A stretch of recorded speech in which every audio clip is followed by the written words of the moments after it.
नमस्कार विद्यार्थियों, आपका स्वागत है हमारे चैनल एके बायोलॉजी जोन में। आज हम चर्चा करेंगे selection and identification of recombinant cells, पुनर्संयोजन कोशिकाओं का चयन और पहचान पर। ये जेनेटिक इंजीनियरिंग का या कह लीजिए बायोटेक्नोलॉजी का एक ऐसा चरण है जहां हमारी सारी मेहनत का असल परिणाम सामने आता है। आज हम उस बड़ी चुनौती पर बात करेंगे जो हर जेनेटिक इंजीनियर के सामने लैब में खड़ी होती है। बिल्कुल। हमारी इस गहन चर्चा का मुख्य उद्देश्य इस पूरी प्रक्रिया की गहराई में जाना है।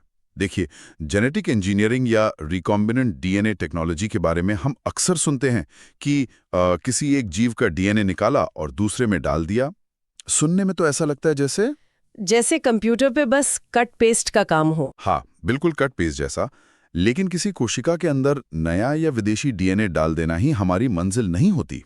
ये तो बस आधी लड़ाई है।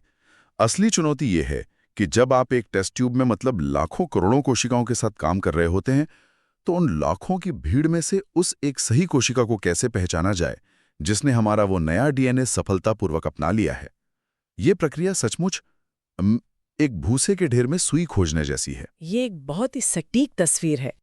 ट्रांसफॉर्मेशन यानी रूपांतरण की प्रक्रिया के बाद सबसे बड़ी सच्चाई ये है कि सभी कोशिकाओं के हमारा आरडीएनए या रिकॉम्बिनेंट डीएनए प्रवेश नहीं करता।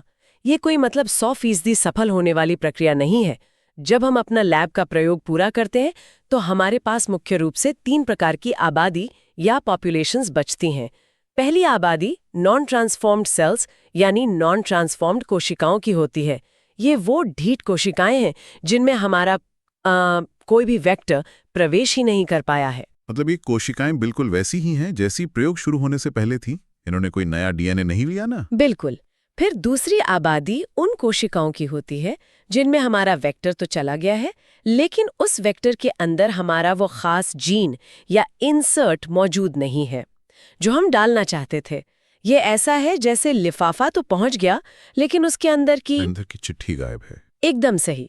इन्हें हम cells with non recombinant vector या खाली वेक्टर वाली कोशिकाएं कहते हैं। और अंत में तीसरी आबादी होती है रिकॉम्बिनेंट क्लोन्स की। ये हमारा वांछित क्लोन है जिसमें वेक्टर भी है और हमारा मनचाहा जीन भी। यही हमारी असली मंजिल है। तो अगर मैं इसे रोजमर्रा की जिंदगी के एक उदाहरण से समझाऊं, तो मान लीजिए एक बहुत बड़ा और शानदार वीआईपी आयोजन चल रहा है। इस आयोजन में 3 तरह के लोग घुस आए हैं। पहले वो जिनके पास अंदर आने का कोई पास नहीं है, दूसरे वो जिनके पास आयोजन का पास तो है लेकिन वीआईपी पास नहीं है, और तीसरे वो जिनके पास सही वीआईपी पास है। हमारी चुनौती ये है कि इस भारी भीड़ से सिर्फ और सिर्फ उन वीआईपी मेहमानों को छांटना है।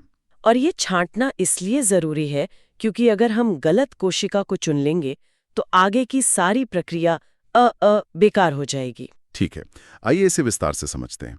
अक्सर लोग सिलेक्शन यानी चयन और आइडेंटिफिकेशन यानी पहचान, इन दोनों शब्दों को एक ही समझ लेते हैं। हाँ, ये एक बहुत आम गलतफहमी है, लेकिन ये दोनों अलग अलग हैं और एक क्रम में काम करते हैं।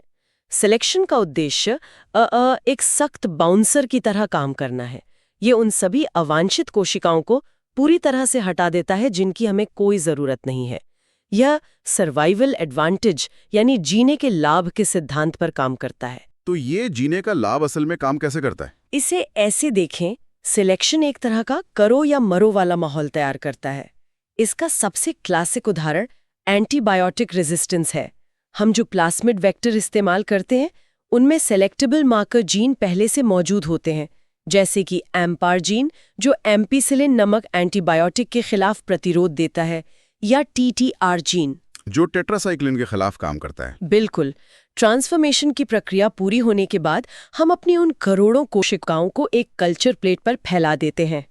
इस प्लेट के माध्यम में हमने जानबूझकर वो एंटीबायोटिक मिला रखा होता है, और इसका सीधा असर ये होता है कि वो कल्चर प्लेट एक युद्ध के मैदान में बदल जाती है। केवल ट्रांसफॉर्म्ड सेल्स ही इस एंटीबायोटिक वाले माध्यम में जीवित रह पाती हैं, क्योंकि उनके अंदर जो वेक्टर गया है वो उन्हें इस जहर से लड़ने की ताकत दे रहा है, एक सुरक्षा कवच की तरह। वहीं दूसरी ओर नॉन ट्रांसफॉर्म्ड कोशिकाएं जिनके पास वेक्टर नहीं है, वे सभी इस प्लेट पर मर जाती हैं। सही कहा। इस एक कदम से हमने अपनी 99% समस्या हल कर ली। बिना पास वाले लोग बाहर हो गए। अब जो बचे हैं उनमें से सही रिकॉम्बिनेंट क्लोन की जांच करना आइडेंटिफिकेशन कहलाता है, जो मॉलिक्यूलर डिटेक्शन या आणविक जांच पर आधारित है। यहाँ बात सच में बहुत दिलचस्प हो जाती है, क्योंकि पार्टी में अभी भी ऐसे लोग हैं जिनके पास आम पास हैं, वीआईपी नहीं। मतलब वो कोशिकाएं जिनके पास वेक्टर तो है, लेकिन हमारा विदेशी डीएनए नहीं है। यहीं पर इंसर्शनल इनएक्टिवेशन या जेनेटिक डिसरप्शन काम आता है ना? हाँ, ये जेनेटिक इंजीनियरिंग की सबसे खूबसूरत रणनीतियों में से एक है। होता ये है कि जब हम अपना विदेशी डीएनए किसी सेलेक्टेबल मार्कर जीन के बिल्कुल बीचों बीच डालते हैं, इसके लिए हम एक रिस्ट्रिक्शन एंजाइम का उपयोग करते हैं जो उस मार्कर जीन को बीच से काट देता है। हमने उस जीन की संरचना को ही तोड़ दिया, और जब उस कटे हुए हिस्से के बीच में हमारा विदेशी डीएनए जाकर जुड़ जाता है, तो वो मार्कर जीन अपनी मूल कार्यक्षमता खो देता है। वो इनएक्टिव या निष्क्रिय हो जाता है। और इसी लॉस ऑफ जीन फंक्शन का मतलब है कि हमारा रिकॉम्बिनेंट प्लाज्मिड सफलतापूर्वक बन गया है। इसे और अच्छे से समझने के लिए वेक्टर PBR322 का एक बहुत ही शानदार केस स्टडी है। PBR322 में 2 अलग-अलग एंटीबायोटिक मार्कर्स होते हैं, एक AMP-R एम्पिसिलिन के लिए और दूसरा TETRA-R टेट्रासाइक्लिन के लिए। अब मान लीजिए कि हम अपने विदेशी डीएनए को टेट्रा-आर जीन के ठीक अंदर मौजूद एक विशिष्ट जगह पर डालना चाहते हैं, जिसे BAM-HI साइट कहते हैं। जब विदेशी डीएनए उस टेट्रा-आर जीन के अंदर घुसेगा, तो इंसर्शनल इनएक्टिवेशन के सिद्धांत के कारण वह टेट्रा-आर जीन काम करना बंद कर देगा। बिल्कुल। अब जो नई रिकॉम्बिनेंट सेल्स बनेंगी, उनके पास एम्पिसिलिन का प्रतिरोध तो होगा, क्योंकि AMP-R जीन पूरी तरह सुरक्षित है। लेकिन क्योंकि टेट्रा-आर जीन टूट चुका है, इसलिए वे कोशिकाएं अब टेट्रासाइक्लिन के प्रति संवेदनशील हो जाएंगी। लेकिन टेट्रासाइक्लिन वाली प्लेट पर जाते ही मर जाएंगी।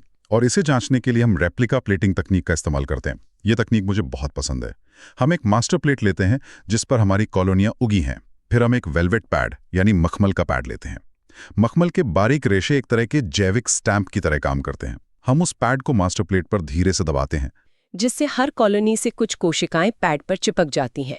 और फिर उस पैड को हम 2 नई प्लेटों पर छाप देते हैं, एक जिसमें एम्पिसिलिन है और दूसरी जिसमें टेट्रासाइक्लिन है। और फिर हम दोनों प्लेटों की तुलना करते हैं।